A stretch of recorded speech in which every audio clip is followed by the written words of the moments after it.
Using the wall for balance, she picks her leg up, tucks it into her behind, makes sure the knees are level, feet facing forward, head forward. From the front angle here, you can see she's using the wall for balance.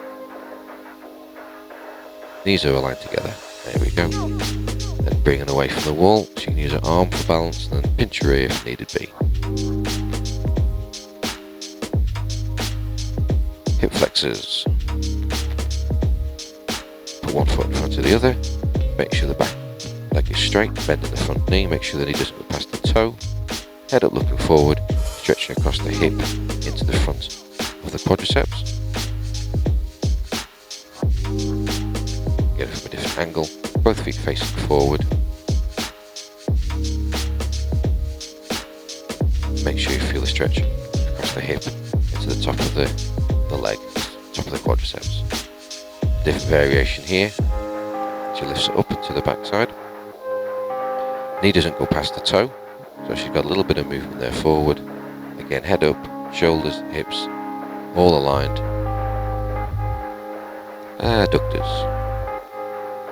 Facing forward, she steps to the side, one leg straight, one leg bent.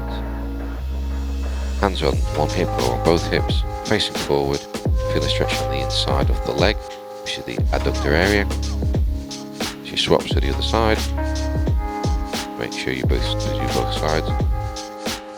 Another alternative. Feet in, knees towards the ground. In a slightly different plane, still working on the inside, the groin area, the adductor area. IT band and abductors. One leg across the other, arm across towards facing the wall, trying to touch the wall, stretching all across the outside of the leg. You see it from a different angle. Just trying to touch the wall, so you keep it nice and straight. Stretching across. Another alternative is to hook the knee into the opposite shoulder. This one working across the glutes as well as the IT band. Thank you to Kate and Claire for helping out with the video. Like and subscribe if you haven't already to see new videos pop up. Hit the notification bell or even hit the playlist up here and watch some more. And I'll see you on the next one.